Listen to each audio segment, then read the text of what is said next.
Have you ever prayed for something? I mean, really prayed for it with everything you had, only to get nothing? I think we've all been there. It's one of those things that can really make you question how the world works, especially when something awful happens, even when we prayed for the exact opposite. So today, we're going to dive into one of the biggest, most human questions there is. And this is the question right at the heart of it all. It's a tough one, and it was put to Islamic scholar Dr. Zakir Naik. If there is a divine power out there listening, why doesn't it step in? Why isn't a simple prayer for a safe flight always answered with a yes? Well, the answer starts with this idea that sounds, well, completely backwards. When your prayer is not answered, be more grateful. It sounds like a paradox, right? But the core belief here is that your prayer is coming from your limited human point of view. The answer, though, comes from a divine perspective, one that is seen as being infinitely better. So let's unpack what that actually means. To really get our heads around this, we have to start with the foundational idea behind this whole worldview. The massive, massive difference between what we can see and what an all-knowing divine power can see. Think about it like a game of chess. We're the player staring down at the few pieces right in front of us. We're totally focused on our next move, our immediate goal. But the divine perspective, that's like the grandmaster who sees the entire board, every single possible future, every single consequence of every single move, all at once. And this isn't just a philosophical idea. It has a deep theological root, right from the Quran. What this verse is saying is that our gut feelings, what we love, what we hate, they aren't always the best guide for what's actually good for us. The central idea here is that only that all-knowing, grand master perspective can truly know what's best. Okay, so that's the theory. But what does it actually look like in the real world?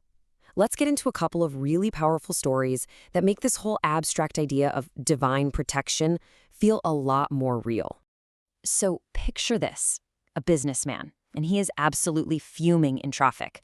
He's on his way to close a billion-dollar deal, and now he's going to miss his flight. In his mind, this is, without a doubt, the worst day of his life. He misses the flight. And then, he hears on the radio that the very plane he was supposed to be on has crashed. And just like that, in a flash, the worst day of his life becomes the absolute best day of his life. The prayer that wasn't answered, the one to get him there on time, is literally what saved him. Or hey, here's another one, maybe a little more down to earth. You've got a young guy who wants nothing more in the world than a super fast motorcycle. He prays for it, he saves for it, but for some reason, it just never happens. And all he feels is this crushing disappointment.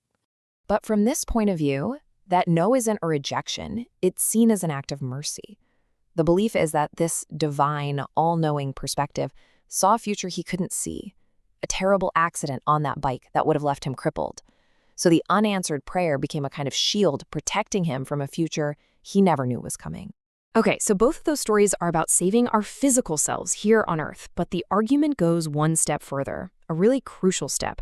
It shifts the focus away from our temporary time in this world and toward our final eternal destination.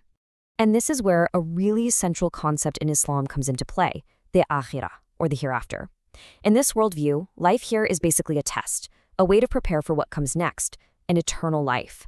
And what that means is that what's truly good for you isn't just about your comfort right now. It's all measured against that ultimate eternal goal. All right, so let's circle all the way back to that really tough question we started with, the plane crash. When you look at it through this lens, the whole thing gets reframed. The belief is that a good, faithful person on that flight might have been on their way to a future where they could have lost their way. So the crash, which is a horrible tragedy in our eyes, is seen as a divine mercy, taking them while their faith was strong, securing their place in paradise. So, in a way, the prayer for safety was answered, not for the safety of the body, but for the ultimate safety of the soul.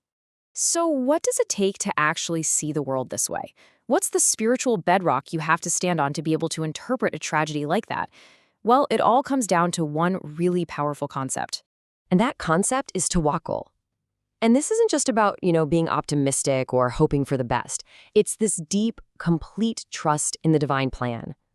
It's the belief that no matter what happens, good, bad, whether it makes a lick of sense to us or not, it's ultimately for the best when you see it from that bigger, eternal perspective.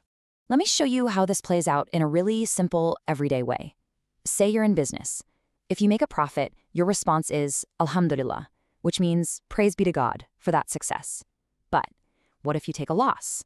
The response is exactly the same. Alhamdulillah. With the trust that this small loss just protected you from some much bigger disaster you couldn't see coming. So at the end of the day, what this is all about is a massive shift in perspective. It's not about pretending pain doesn't exist or ignoring loss. It's about having a way to understand every single thing that happens, good or bad, as just one piece of a much larger, benevolent, and yeah, maybe mysterious plan. And that really leaves us with one final thought to chew on. Whether you share this exact belief or not, it's a powerful idea to consider. How does believing in a bigger, unseen plan totally change what we call a good outcome versus a bad one? What really makes something good anyway?